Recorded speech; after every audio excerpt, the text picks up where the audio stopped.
The way I became acquainted with this whole exotic idea of transhumanism, I was doing research actually. I was a writer and doing research for one of the largest U.S. newspapers out of Oklahoma. And this is maybe 20 some years ago. And doing research on the history of Halloween, of all things, and somewhere I came across a term that I had never seen before called transgenics. Now, I didn't know what transgenics was, but I could kind of put two and two together. Trans, genes, that somehow we're talking here about genetic engineering, the altering of genes. And I became fascinated with this idea because back then the science was brand new. It was not, biotechnology, nanotechnology. These were not even terms that existed. But it was following on the heels of the mapping of the human genome, which then was giving both the birth to a promise and also to the sciences that we are going to be able to do things with genetics. We'll be able to heal our bodies, we'll be able to make ourselves stronger. There was a great deal of promise that was emerging quickly, and the science to back it up, at least in theory. And so I started doing research into transgenics, and at the time it wasn't very easy to get information. The internet was brand new. Certainly the science wasn't old enough for there to be much, that had been published in peer-reviewed journals. And I wanted to know what is the good and what is the bad and what is transgenics. And I came to understand that transgenics was simply the crossing over of species barriers. This could be done at the level of just organisms. This could be done all the way up to the level of sentient beings, that you could literally blend one kind of a creature with another creature. Why would we want to do that? What would be the purpose behind it? That was what motivated me. And quickly I began to realize that both the military and also the pharmaceutical industry both had an interest in transgenics. The military because they thought they might be able to create exotic new forms of materials that could be used. For instance, one of the first successes was a project that was funded by DARPA, the Defense Advanced Research Projects Agency, in which they created transgenic goat spiders, actually spider goats. And the reason that they did this was because they knew that spider silk is amazingly resilient, lightweight, but very strong. And yet it's not very easy, to create a spider farm where you can milk spiders for their silk. But they knew that they could do this with goats. And so that one of the first successes in transgenics was creating a goat which was part spider. It could actually grow spider silk in its milk. And then they could use this for making lightweight bulletproof vests. They could use it for creating cargo nets.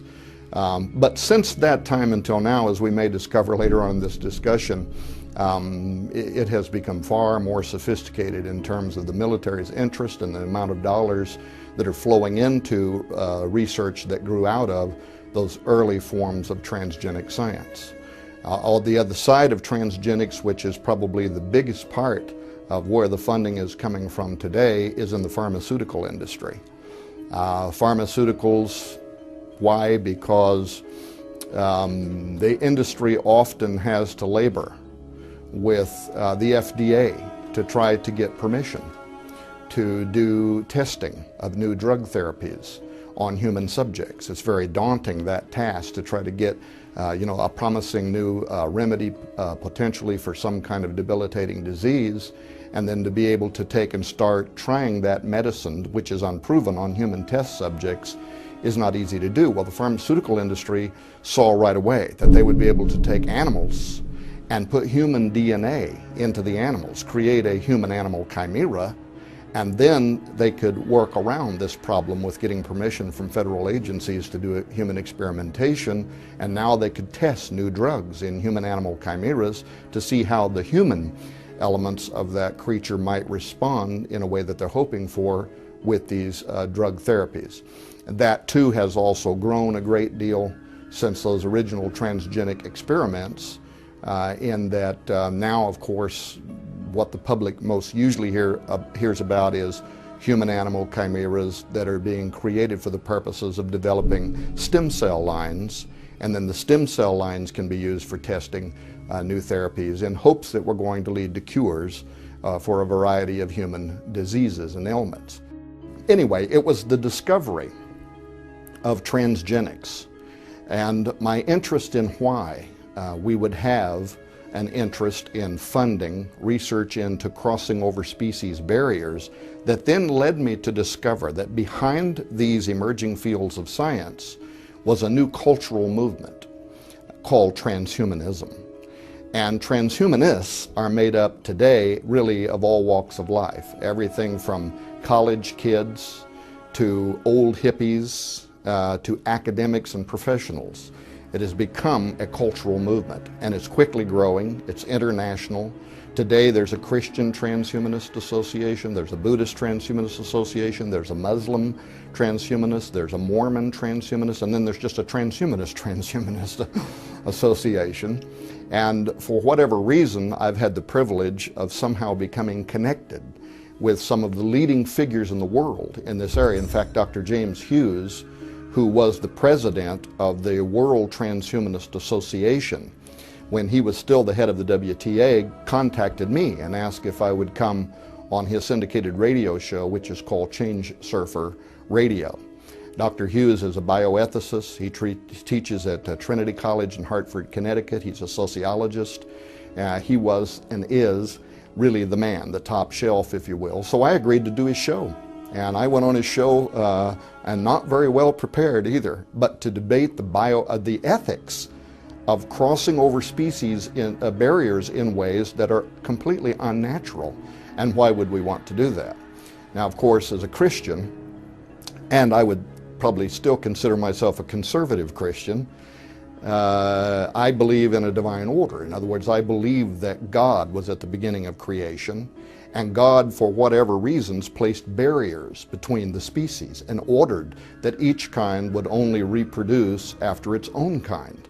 So in the back of my mind, of course, I want to know, what does God know that we don't know? Why did he do that?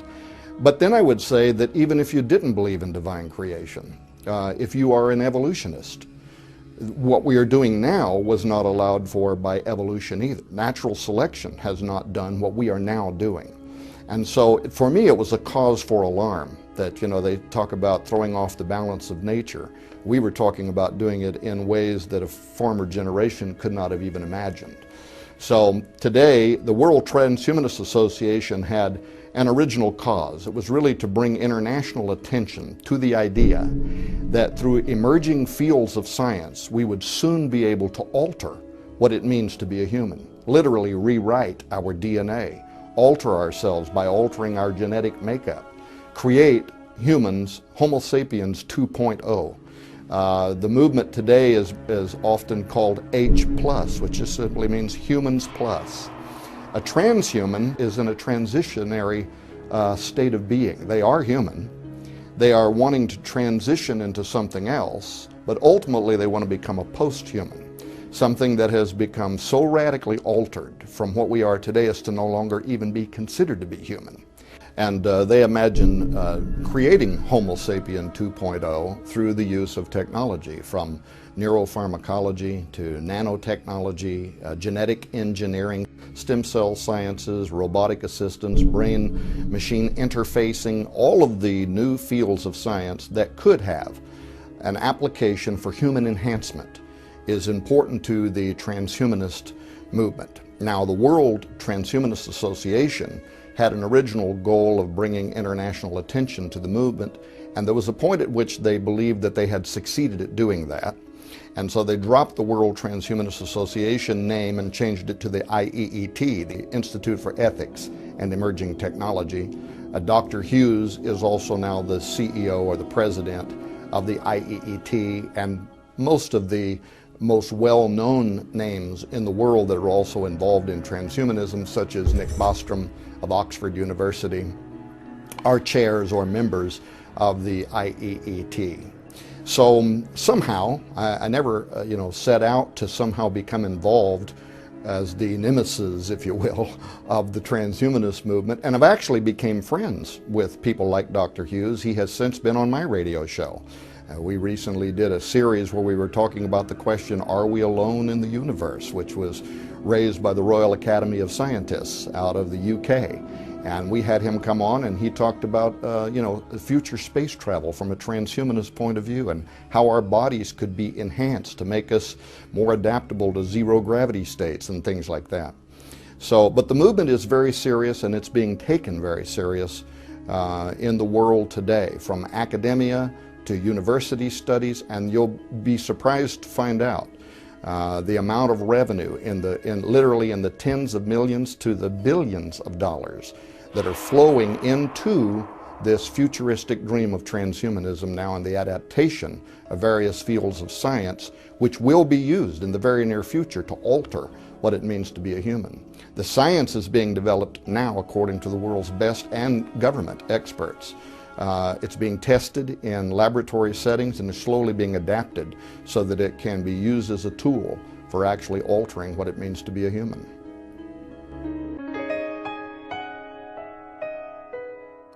With regards to who would be funding, who has an interest, that's where it begins to become really surprising, and it actually is not too difficult to verify even from secular but reputable news sources.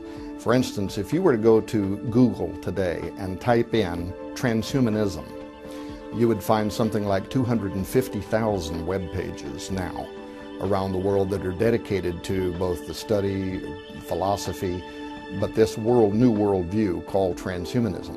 However, if you were to type in genetic engineering laboratories, you'd find more than 24 million websites in the world now dedicated to the subject of genetic engineering, which is, of course, one of the sciences that the transhumanists aspire to believe that this is going to be used to alter what it means to be a human. Now, on the ground, what does it mean? Here in the United States of America, you may remember where a few years ago, 2006, I believe, George W. Bush, in a State of the Union address, called for legislation to be enacted that would prohibit the creation of human-animal chimeras. And he wasn't just talking about embryos for experimentation, because he also talked about prohibiting the creation of exotic human life forms that could be patented. Why would the President of the United States, in a speech of record, be calling for legislation that would prohibit this technology? It's because it's emerging very quickly. And we know now that there are those rogue scientist wannabes, the Dr. Moreaus, who are already raising these to full maturity. And we can come to some of those admissions in this interview as well. For example, one of the first things that President Obama did at the executive level, as soon as he became president, he overturned restrictions that had been put in place by President Bush, which would have prohibited federal dollars, American taxpayer money, flowing in to pay for experiments to be done on human-animal chimeras and other forms of science such as stem cell sciences, which is also important to the transhumanist movement. But what most of the public doesn't realize, when we're talking about stem cell sciences, we're almost always talking about the creation of a human-animal chimera from which those stem cells are being derived.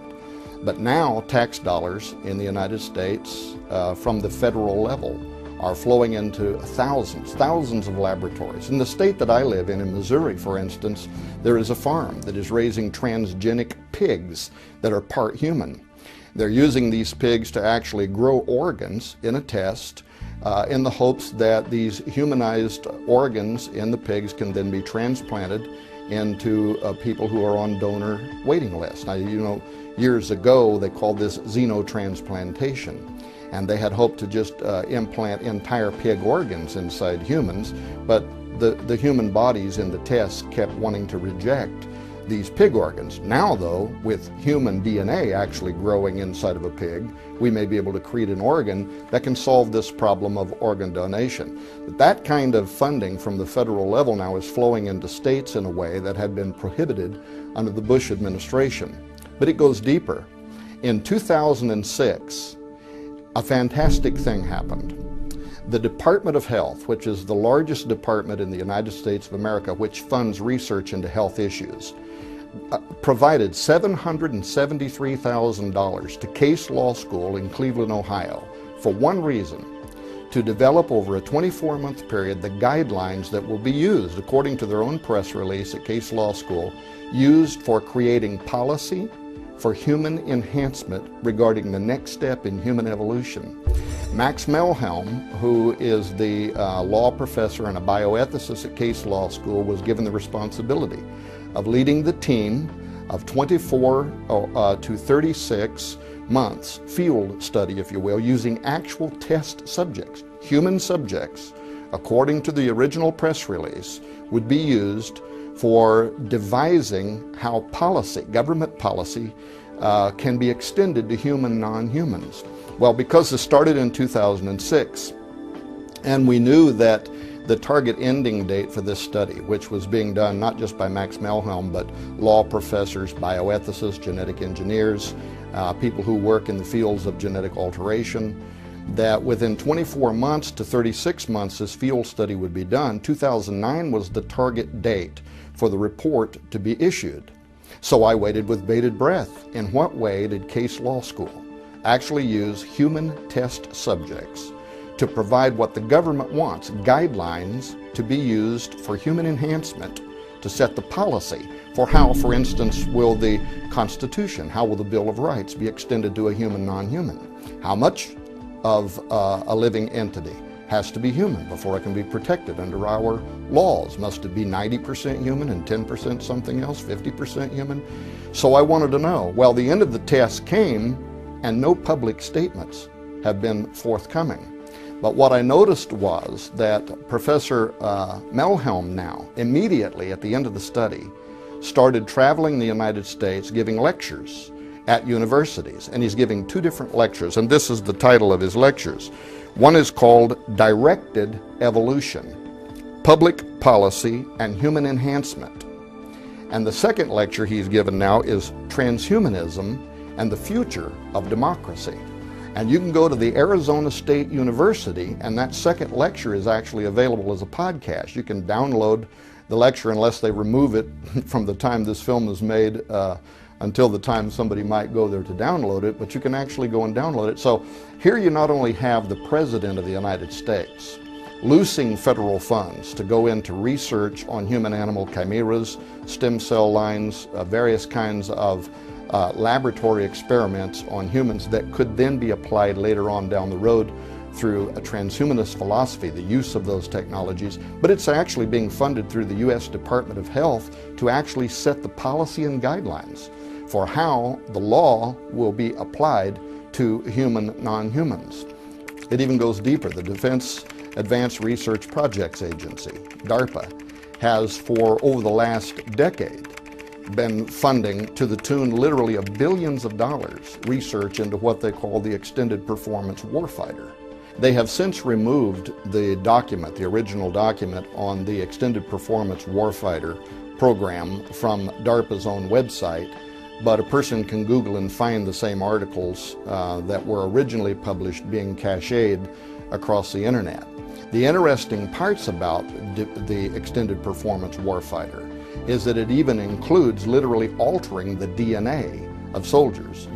The public may more commonly hear this referred to as super soldier technology. But it got interesting this year.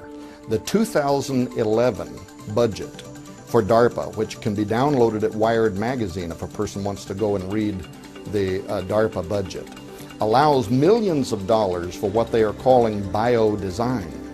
Biodesign is actually outlined in the budget. The purpose of it has to do with immortalism. The purpose of it is to literally discover how cellular destruction occurs and why, in regeneration of cellular decay, we as humans don't wind up at 100% again, and we begin to age. And DARPA has an interest in figuring out how to get around the decaying process of cellular life. And they used the term creating an immortal organism. But it's more than just an organism. They consider it to be potentially a lethal force that can be used in military application. Wired magazine actually referred to it as a living, breathing creature. And DARPA admits that the force of this living creature, this immortal organism, could be so potent that it ought to also have what they called a kill switch. introduced into its organism so that in case it gets out of hand, we could throw the switch and stop it, or if it became available to our enemies, we could throw the switch and stop it. So that in the United States, we know that from the federal level, under Obama, revenue is flowing into this research. We know that from the U.S. Department of Health, revenue is flowing into this research. From the Defense Advanced Research Projects Agency. And if a person wants to do their homework, they'll find out that it's also the Air Force, the Navy, the Army.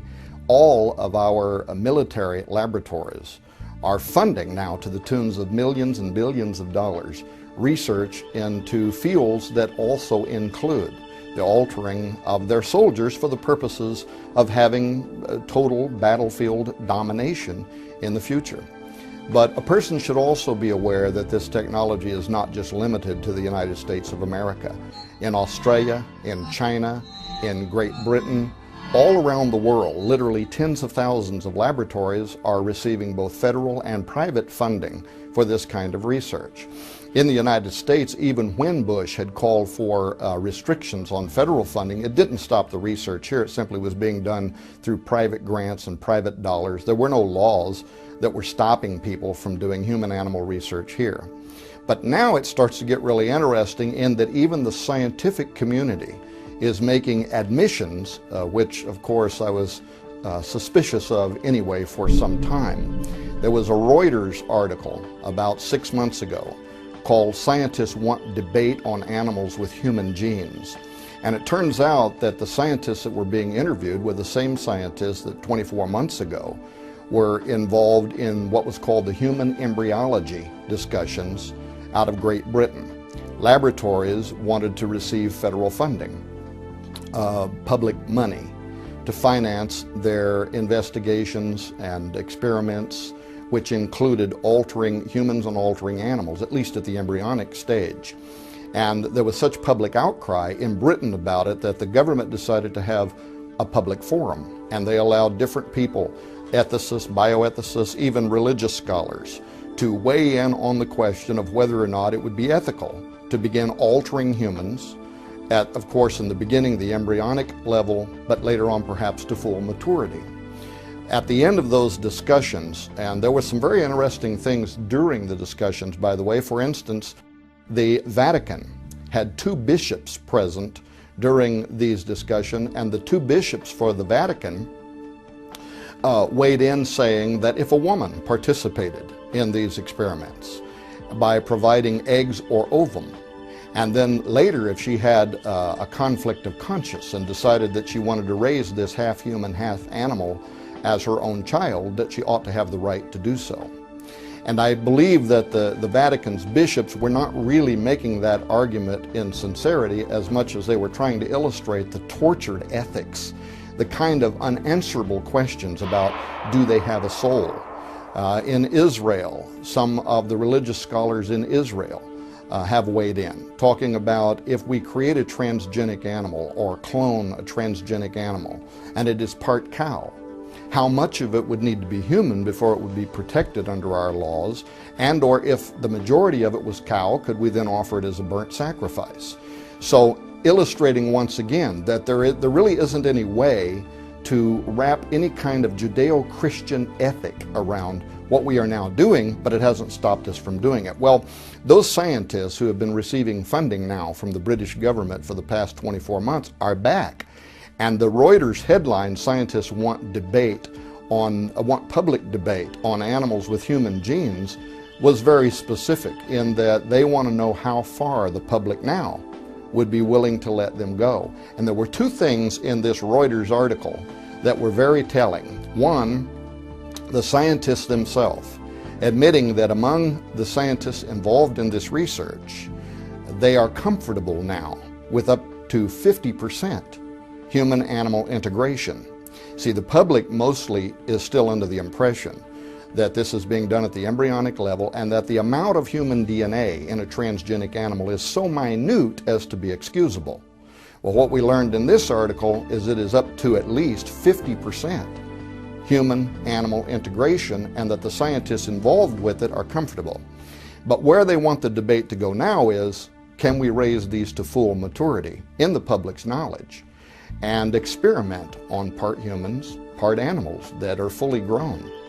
And by admitting that that's now where they want the public to be comfortable with this research, they also said that they knew that there are some rogue scientists out there that are not operating with federal dollars, and they're getting ahead of them in this technology. And it could even become a new kind of a weapon of mass destruction. It could at a minimum become a molecular biological nightmare, because now by crossing over species barriers in ways that neither evolution nor God allowed for, we are completely uncertain about how, when this gets out of the box, where it may lead us.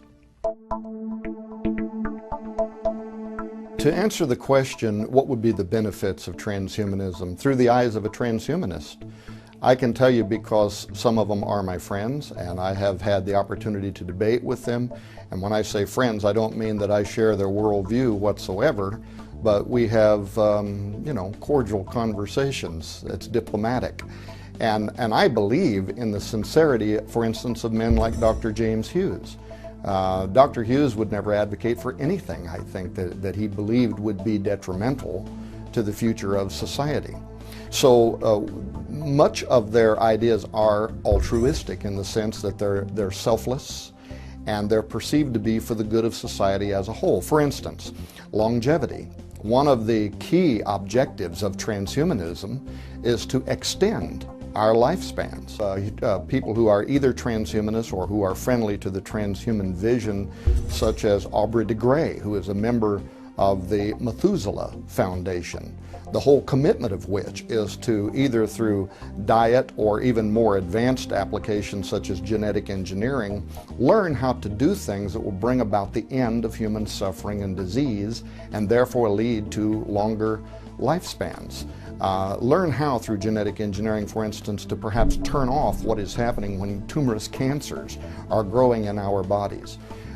So that not only do they intend to enjoy the benefits of longer life in the future as transhumans, Aubrey de Grey is saying now that if you're 50 years of age when you're watching this video, there's a very good chance you could live to be as much as 1,000 years old with how quickly this science and technology is advancing.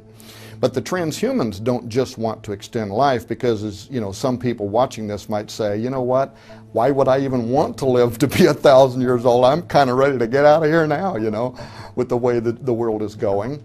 So the transhumanists also consider that, and it's not just a longer life, but it's a happier life. It's a healthier life where we're stronger and we've been enhanced cognitively. Through neurosciences now, we're learning things about the brain. We're learning the portion of the brain that leads to depression also leads to euphoria. And if we could learn how to control those portions of the brain, we may develop natural treatments for persons so that they could be happier, so that they could escape from depression. So that would be one of their ideas. Of course, enhancing our bodies so that we're stronger.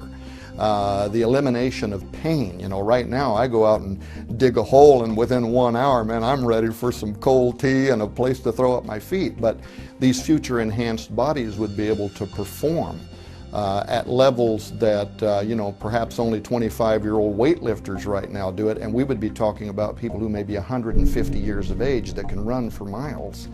Also, cognitive enhancement, so that we not only eradicate diseases such as Alzheimer's, but we actually are able to modify the brain in ways where it is enhanced to be able to think at teraflops faster than we can now, and also to be able to even interface with computer systems of the future, sort of like the Matrix, you know, plug in, download, and all of a sudden I know Kung Fu. So, and these are perceived to be true benefits to humanity. We have better lives and we're better off as a result. Now, they also have some very exotic ideas about future humans and why they would be happy in particular ways. For instance, among transhumans is a segment that's called post-genderism. Post-genderism actually has grown out of the feminist side of the transhumanist movement. And as you know, feminists have been at war with their gender identities and the roles that society places on them for some time. Some among the feminist movement also believe that it's a little bit unfair that, they get pregnant and they're the ones that have to carry the baby and lose the shape of their body and then travail and give birth, where the man can enjoy the benefits of sex, but he doesn't have to go through this whole 9-month gestation period. So in transhumanism, there are some very exotic ideas such as post-genderism, the idea that we will be able to develop androgynous beings, morphological beings, who will take the best of what it means to be a man and the best of what it means to be a woman and actually have a new form of life that is both man and woman, who can enjoy the benefits of things such as sex, which I mentioned a moment ago, but without the burden of having to become pregnant, having to carry a child for 9 months. And so if you look into some of their ideas, where do babies come from? Don't these future humans want to have genetic offspring? And they've developed ideas around how all this could be done within their science. You take genetic samples, and this isn't altogether cloning, but you take genetic samples from the contributors, man, woman A, and man, woman B, or future marriages may be made up of multiple numbers. Maybe there's 18 or 20 that have entered into what we would then think of as a marriage contract. And those ones that want genetic offspring can all provide samples of their genetics. And then this is taken to a specialized pregnancy center or birthing center of the future. And through some form of super in vitro fertilization, those genetic samples are placed inside of an egg which has had its nucleus removed, which is also probably donated from one of these women. It is treated with chemicals or with electricity like we do with cloning now. And it jumpstarts spindle formation, cells begin to divide, and a new man-woman made up of multiple partners begins to grow and becomes an embryo. And if that sounds incredible to you, in Britain just this week, the first baby from 3 parents was born. The science has already been perfected. We're already doing it. It's not as if this is as futuristic as it may sound. We're at the beginning of the gate now, but we've come through the door. The gate is open, and we're walking through it, and we're moving that direction. And they're imagining how this science could be used in ways that, in their mind, is beneficial to humanity. We no longer have the burden of gender roles. Now, what do psychologists say about a baby? How a baby is bonded to its mother while it's growing up inside of its mother's womb is almost mystical. It's metaphysical. We don't understand it. A baby is born and even already knows the tone of its mother's voice. Well, transhumanists have an answer for that too. Postgenderists believe that they also take genetic samples from whichever of the men and women want to play the role of the traditional mother, and they grow a synthetic womb inside the birthing center, and it is hooked to an androidal system that also has the sound of the mother's voice recorded in it. And this androidal system can stand up, sit down, move around, make natural movements that feels very natural to the embryo that is growing up inside of it, so that by the time 9 months later, and even that is a question, because these future humans may not take 9 months to gestate, but if they do, you go to the birthing center and the switch is thrown, the little baby is born, it's grown up inside its mother's womb because it was taken from her genetics and recreated in a laboratory. It has grown up listening to the sound of her voice and her heartbeat, all of which are a part of this future system. Did you know that some of the early discussions actually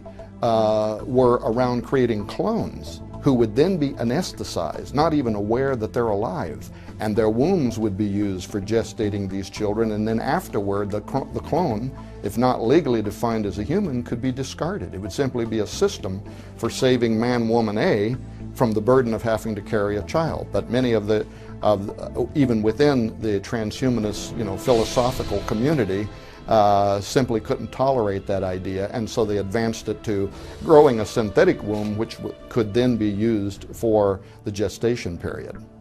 One of the other benefits that transhumanists imagine actually borderlines on the supernatural. And this started really with Nick Bostrom, who is a leading transhumanist in the world, sits on the IEET's board under Dr. James Hughes. Nick Bostrom actually earned his prestigious seat at Oxford University by writing his thesis on transhumanist values. And thankfully for the rest of us, Dr. Bostrom has been kind enough to post his theses and other works that he has done. So anybody who would want to follow up on this could go to nickbostrom.com, pull down the website on the left side and click on Transhumanist Values and go and read his original theses, which he wrote to earn his PhD and his seat at Oxford University.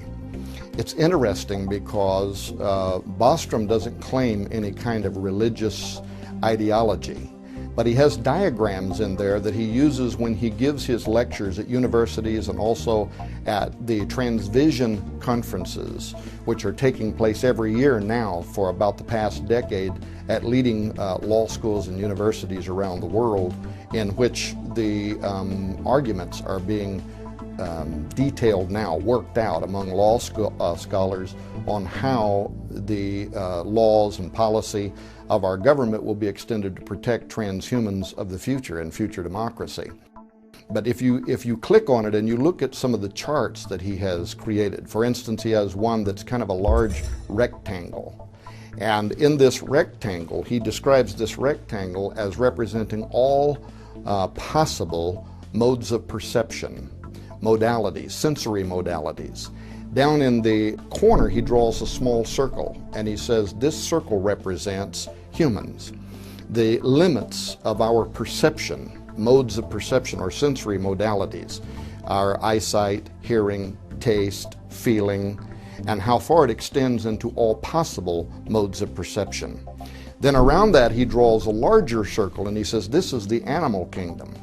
The animal kingdom not only has our level of perception, but other levels of perception. For instance, they can hear at higher decibels than we can. Dogs at 40,000 hertz, dolphins at something like 80,000 hertz. Some animals like bats can navigate using sonar. They also seem to be in touch with the earth somehow in ways that we're not. They can pick up vibrations. They'll begin to move out of particular areas when they know there's going to be an earthquake or there's going to be a volcano, and they'll begin to migrate to another area. And we're not exactly sure how they do that. They may be able to smell tumors. And if it's not smelling it, it's some other method by which sometimes they are aware that there is a tumorous cancer, something that is actually degrading your DNA. So he talks about these fascinating things, but then he says something that I think is of the most importance and borderlines the metaphysical. And that is when he points out that animals can also see into areas of the light spectrum that we cannot see into. And that is viewed in transhumanism as a future benefit and even one of the causal reasons we would want to merge ourselves with the animal kingdom so that we can open these new modes of perception into realities that right now we are blinded to. Perhaps one of the reasons we would want to merge ourselves with animals so that we too would be able to do this. Why this is interesting to me as a Christian and as a researcher and as a scholar of biblical texts is because we know that animals can see into, at least some animals can see into, what we think of as the supernatural realm.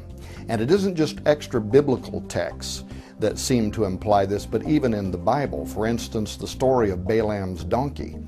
Balaam gets in trouble because he's prophesying against Israel, which he's been ordered, by God not to do.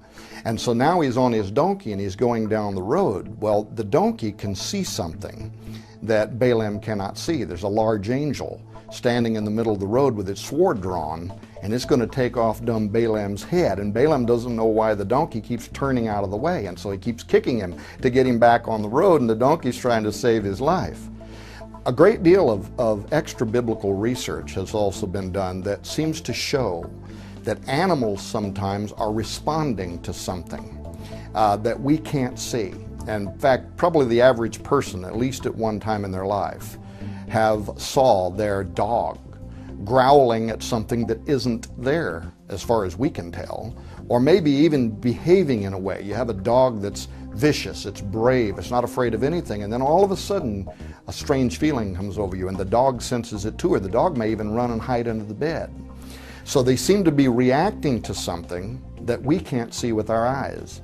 And in the traditions and in the histories of the world, owls come, and owls serve with the goddess Hecate, the goddess of witchcraft. Other areas of witchcraft where cats are used as mediums through which we are communicating with the spirit world.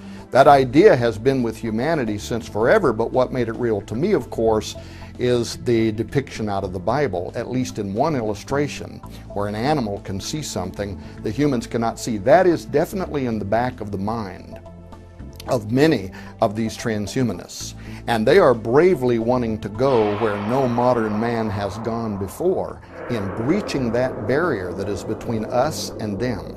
This is so true that now the Templeton Foundation, which has been funding an entire series of lectures over the last several years at the Arizona State University on transhumanism and the future of democracy, have played off of what Dr. Bostrom began talking about, and many of what the university students are now asking about. How do we separate our humanity? If we change ourselves physiologically, we enhance ourselves to humans 2.0, do we also change our soul? Do we change our spirit? Do we even have a spirit anymore? And as these questions are being entertained, Arizona State University began a brand new project. You can go to ASU's website and you can click on it. It's called the Sophia Project, the goddess of wisdom. The Sophia Project, some believe even to be that feminine aspect of God, right? And it describes exactly what the Sophia Project is about. It is to verify and or to make contact with, and then they describe it, the ghosts of dead humans, aliens, angels, demons, a universal conscious, God. They list all of it, the whole purpose behind the project, growing out of transhumanist conversations and debates and lectures being offered at the Arizona State University and funded by the Templeton Foundation. Want to take this whole question of altering ourselves as humans forward to this next giant question. By doing so, can we also now cross over? Can we start communicating with that unseen intelligence? So this too is viewed as a value among transhumans. Many of them are spiritual, and many of them see that as a benefit. Well, some of these exotic ideas in transhumanism, of course, where it may be being viewed by them as a benefit, may cause a lot of red flags to go up among other people who also are interested in things supernatural. There are some of the critics, of course, of transhumanism who believe that their worldview is a bit too positive, that they view this as being a utopian plan that's going to take us into the future. We're all going to live in a happy universe and have enhanced lives. But there are those who are also qualified to make criticisms based on the science itself and what it may portend to do. For instance, Dr. Leon Kass was the chairman of the President's Council on Bioethics during the Bush administration. And here is a man who had the full review of the science, the best reports on the science, testimony from experts who were working in these fields of science and what they believed could actually develop out of transforming mankind. And after Dr. Kass had served on that seat with the government, he resigned, he wrote a book, and in the introduction to his book, Life, Liberty, and the Defense of Dignity, he wrote how that in laboratories around the world, scientists are now honing their skills, polishing their skills, looking forward to a post-human future, and that humanity is on the operating table, literally, scheduled for wholesale psychic and physiological redesign, while on the streets, the evangelists, he refers to them as, not transhumans, the evangelists are quietly selling their message, and that we are in a war for the mind of a generation. And Dr. Kass believes we're probably going to lose this war, but he says that anybody who cares about their humanity, the time is now for standing up and understanding where science is taking us and what it may portend for the future. He's not the only one. Professor Francis Fukuyama reviewed emerging fields of science and then the philosophy of transhumanism. And he wrote a white paper on it in which he considered the combination of those two to probably be the most dangerous science and technological and philosophical concepts in the history of mankind, which he believes could very quickly lead to an extinction level event. The Birkbeck Law School in Britain is one of the most famous law schools on earth for teaching CSI students, crime scene investigators. And they put out a press release about 18 months ago now in which they said that they will need to design future classes for crime scene analysis which has been perpetrated by something that is only part human. Their whole point was that everything we know about forensics, about profiling, might not apply if we're trying to track down a serial rapist who is part wolf, because he may have a bloodlust, he may have a difference, his mindset, his instincts, everything about him may not fit anything that we understand. And this is considered to be such a real possibility, by the way. It isn't just the Birkbeck Law School. This last year in California, a House Foreign Affairs Committee hearing in the state of California that was chaired by Democrat Brad Sherman, who's actually best known for his expertise in the spread of nuclear arms among terrorists, chaired this meeting. A writer for Congressional Quarterly, Mark Stenzel, attended the meeting and came out of it flabbergasted, because what the meeting was all about is future terrorism conducted by transhumans. And he said that the entire hearing, a congressional hearing, he said sounded more like a pitch for a sci-fi movie than it did a sober discussion of scientific reality, because he said they were talking about superhumans, super intelligence, artificial intelligence, and super animals that could soon be on the battlefield or even in our neighborhoods for domestic reasons, a lethal force for which we are not prepared. The government is so concerned about where transhumanism may take us in this regard that they consider this now to be the fledgling start of a new arms race. In the way that in the past between the Soviet Union and the United States we were in an arms race over nuclear arms, transhumanism is the near future arms race, and it is considered to be of such importance that the top scientific mind at the Pentagon, the Jasons, J-A-S-O-N, that's the name of the top scientific minds at the Pentagon, put out a press release recently called Jasons Fear Brain-Modified Foes, in which they were talking about this technology in the hands of our enemies. And what they were saying was, we have to get at the forefront of this technology. See, this is how we're going to be forced into this. It's not a matter of whether we should or whether it's ethical. We have to do it, because if we don't, our enemies will, and then they're going to subjugate us to their will. And therefore, because of that, that's why DARPA and other branches of the U.S. military, and of course, SAPOC budgets, black budgets, things we don't know anything about. There are literally billions of dollars flowing now beyond congressional review into the development of super soldier technology and other forms of exotic technology as a result of even what the Jasons are talking about. So there is this other side of this transhuman utopianism that is very concerning to a lot of great minds. And I can tell you that even on the ground now, already, the parts that are already being played out are raising alarm bells. For instance, the related science of genetically modified foods. We are already finding out that by unnaturally crossing over species barriers and creating potatoes that have moth genes in them and other variations of foods, that these foods do things. They have unintended consequences.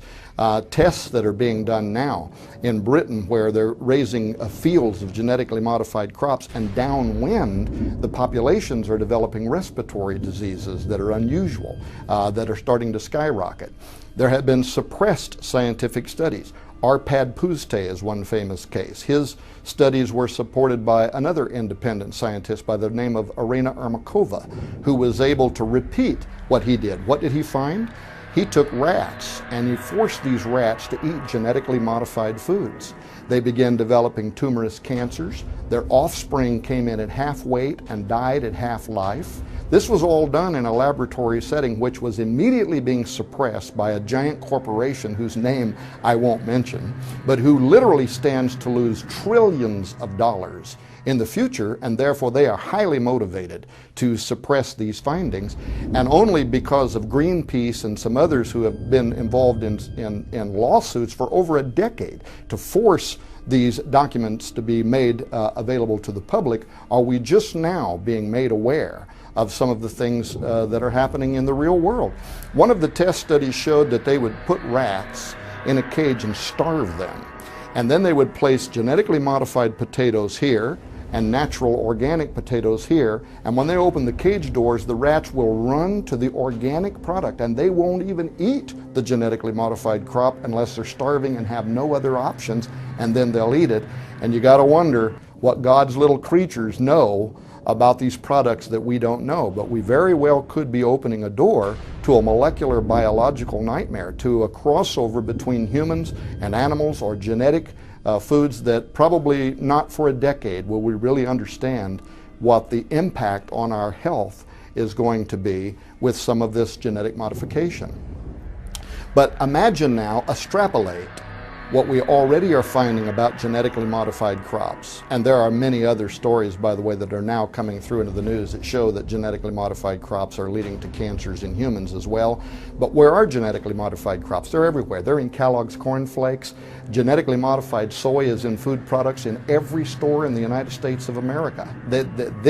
This bear has already come through the door and there's no putting it back. So now we're riding the bicycle while we build it. The human population is the guinea pig. We're already doing the science and we'll wait and see how it turns out in the future. But imagine when we now take that same approach to living sentient beings. And now we have genetically modified animals and genetically modified humans that are in the environment. And they are crossbreeding and interbreeding one with each other. Very quickly we could have a human form of mad cow disease. If you're sitting in a restaurant eating goat cheese that contains human DNA, we don't know what the impact of that is going to be on a human. We certainly know what it did to cows and the kinds of brain diseases that it created in them when they were eating their own DNA, when they were eating their own product. We just simply don't know. Prion contamination.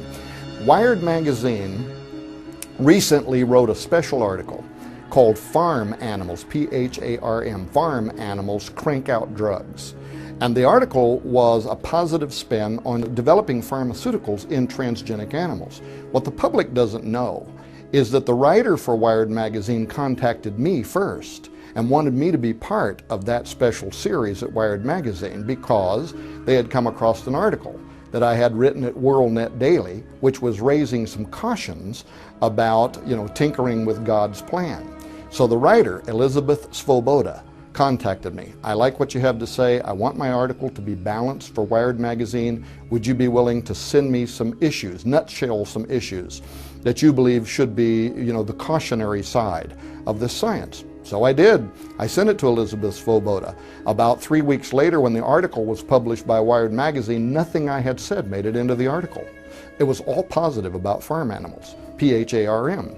So I emailed Elizabeth and I said, well, I guess nothing I said got written into the article. She said, no, everything you said was in the article, and it got censored out by the editors at Wired magazine because they didn't want the public to be bothered by these issues. They wanted to put a positive spin on it.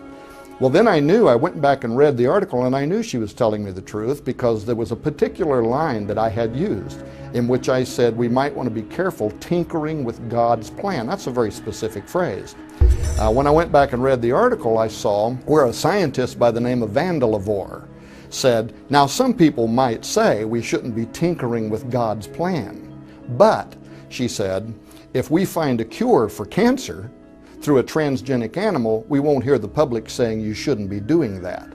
I didn't do it, but I wanted to email Miss Vandelavore and say, have you watched the movie with Will Smith, I Am Legend?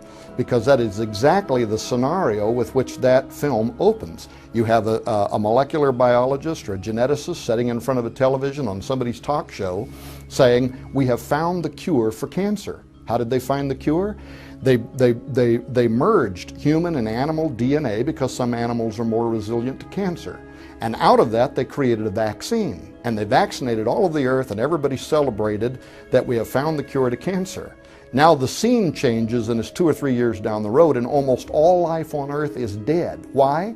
The unintended consequence, a form of human rabies developed because something that was not natural to us now was bridged into our physiology by crossing over into the animal kingdom. And by the way, that is a very real scientific possibility, but it isn't stopping anybody. We're doing it anyway. So there definitely is two sides to this coin in terms of what transhumanists are aspiring to through the use of these new sciences: biotechnology, nanotechnology, neuropharmacology. They all have great ology names and ism names.